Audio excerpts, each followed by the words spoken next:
I'm Sheneil. I work at Dentsu under Merkle B2B, and I'm doing an apprenticeship with Apprentice. My job is obviously in marketing, but it's very specific in marketing, and the apprenticeship with Apprentice is a more broader sort of understanding of digital marketing. So we learn a lot about how the internet works, about coding, how digital marketing works in different areas, so like SEO or search, even though they're not part of my day-to-day role.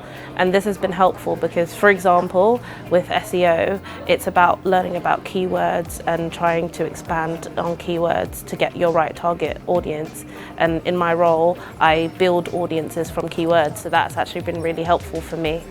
We spend about a fifth of our time in the sort of educational apprenticeship side of things, but that can also be in our day-to-day role, learning new things and taking time out to do trainings. That also counts towards our off-the-job hours, and that's all part of the apprenticeship.